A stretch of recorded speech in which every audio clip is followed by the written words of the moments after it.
Pois é, tá chegando a hora do confronto decisivo do Fortaleza contra o Cerro Porteño pela Copa Libertadores da América. Já é agora, né? Já é na quinta-feira aí, dobrando a esquina.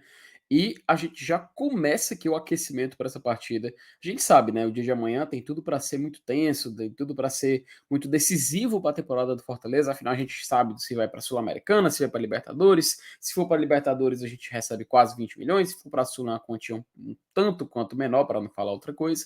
Mas isso a gente vai conversar depois, porque o foco inicial é o Cerro Porteño.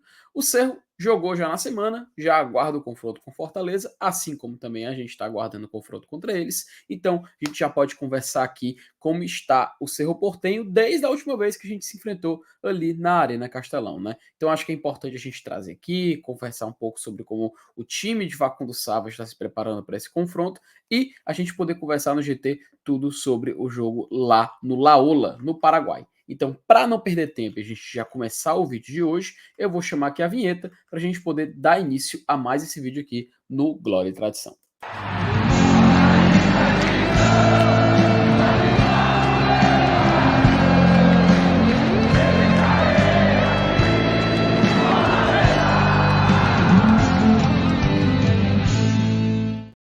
Pois bem, o Cerro Porteño jogou na segunda-feira, tá? Inclusive, quando a gente estava em live, a gente foi conversando sobre o jogo que estava acontecendo, contra o Sportivo Luquenho, um jogo válido pela sétima rodada do Campeonato Paraguaio, tá?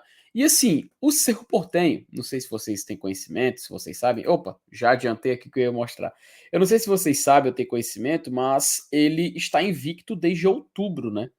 E o jogo contra o Sportivo Luquenho quase fez o Cerro Porteño perder essa invencibilidade. Então eu vou mostrar para vocês aqui uma página aqui do SofaScore para a gente poder lembrar desse retrospecto deles. Aqui no canto esquerdo da tela, a gente pode voltar e retornar e ver que foi exatamente em 16 de outubro, na derrota para o Olímpia, a última vez em que o Cerro Porteño foi derrotado. Depois ele teve uma sequência pelo Campeonato Paraguaio, também jogou alguns amistosos, e assim manteve sua invencibilidade até então. O último jogo, que foi aqui contra o Sportivo Luquenho, foi bem interessante e eu acho que é legal a gente conversar e ver um pouco aqui dos detalhes dessa partida. O time do Facundo Sava foi bem alternativo. Bem alternativo. Ele não fez aquilo que muitos treinadores fazem de manter o time e tudo mais. Não, ele mudou praticamente não. Ele mudou todas as ferramentas, todas as peças, exceto o goleiro Jean, que está voltando de lesão e porventura acabou sendo mantido aqui no time principal. Tanto que se você olhar aqui nas estatísticas, o Cerro, apesar de ter mais posse de bola, ele foi bem igual ao Sportivo Luquenho no jogo. 15 finalizações, o Sportivo Luquenho fez um a mais no gol, o Cerro chutou mais para fora, ou seja, um jogo pareado com a equipe reserva, a equipe alternativa que ele acabou utilizando e escolhendo para esse jogo. Um time, inclusive, mais jovem, uma média de idade de 26 anos. E até eu vou mostrar para vocês aqui uma comparação da escalação que ele acabou utilizando nessa partida. A imagem que acabou vazando antes do momento apropriado, mas que eu vou colocar aqui na tela para vocês compararem, é a escalação do Cerro nesse jogo, tá? Como falei para vocês, somente o Jean do jogo contra o Fortaleza jogou. Ele optou pelo Jimenez, pelo Quintana, pelo Benítez, o Eduardo Brock, brasileiro, tá? Chegou recentemente por lá. O Galeano, Pires da Mota, Benítez, Dias, Samúdio e Marcelo Moreno. Ou seja, o time completamente alternativo. Se a gente lembra do time que enfrentou o Fortaleza, era Jean no gol, né? O Spínola, que fazia aquele lado direito, que é o jogador mais insinuante ali pela lateral direita do Cerro Porteño junto do Aquino, mas ele basicamente fez o básico, era o Patino, o Baez, o Rivas que acabou sendo inclusive expulso no jogo aqui na Arena Castelão. O Lucena acabou jogando, o Vieira, né, que é praticamente o Hércules dele, a gente pode dizer assim também, até levou cartão nesse jogo. Carizo acabou saindo, o Aquino, que faz essa dobradinha na direita ali com o Spínola, e no ataque ele usou o Churin, que foi o autor do gol, né, e o Robert Morales. E nesse jogo aqui contra o Cerro, basicamente ele mudou tudo, só o Jean continuou. Do banco, as reservas utilizadas, eu acho interessante a gente comparar, tá? Porque assim, se a gente trouxer para cá e ver os jogadores que ele colocou, ele não colocou em tese aqueles que seriam os titulares, que a gente pode dizer, né? Ou seja, realmente o Facundo Sava, ele preferiu e optou por um time 100% alternativo. quase perdeu, tá? Tava perdendo, inclusive ele acabou virando esse jogo para 3-2, mas o time do Esportivo Luquenho acabou conseguindo reverter e empatar em 3-3. Cerro mantém a invencibilidade e vem para o jogo do Fortaleza com uma sequência absurda, que como mostrei para vocês, desde outubro não é derrotado, tá? Tem mais um detalhe também que eu acho interessante a gente trazer para a conversa daqui, que esse foi o jogo talvez que o Cerro mais flertou com a derrota recentemente, né? É claro, eles também tiveram o clássico contra o Olímpia, né? E assim, o clássico contra o Olímpia, assim como o Fortaleza, o Cerro teve um jogador a menos também.